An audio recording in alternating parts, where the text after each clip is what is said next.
तो फ्रेंड्स समस्त मनरे एबे गोटे प्रश्न से प्रश्नटी है सुभद्रा योजनार शेष तारीख केबे जहाँकि आम भिडियो मानकरे भरपूर मात्रा रे कमेंट रे आसुछि जे जहाँकि सुभद्रा योजनार आमे तो एप्लाई करि पारुना हूँ ए पर्यंत तो यही सुभद्रा योजनार शेष तारीख केबे आसीबो तामु एही वीडियो रे आपनको संपूर्ण भाव लाइव सहित देखाइबि जे गोटे आर्टिकल बा गोटे न्यूज रे आसीछि जे केबे आसीबो बा केबे लास्ट डेटटा सुभद्रा योजनार।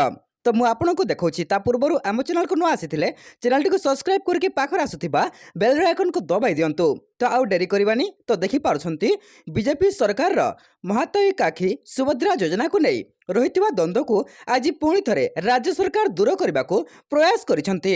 सुभद्रा योजना हिताधिकारी आवेदन और पंजीकरण प्रक्रिया आसंता वर्ष मार्च 8 तारिख पर्यंत चलिबो।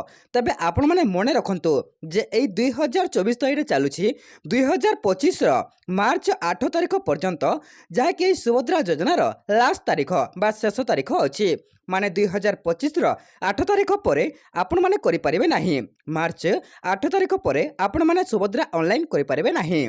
ता पूर्व आपण मान पाखरे बहुत अधिका समय अच्छी जहाँ आपण माने करि परिबे सुभद्रा आवेदन। जदि आपण मध्य ए पर्यंत सुभद्रा आवेदन करिनांती यथाशीघ्र आपण सुभद्रा आवेदन करिनियंतु। तेबे अमित अपडेट पाई आम टेलीग्राम चैनल एवं व्हाट्सएप चैनल लिंक अच्छी डिस्क्रिप्शन रे सेठी मध्य जॉइन हुंतु।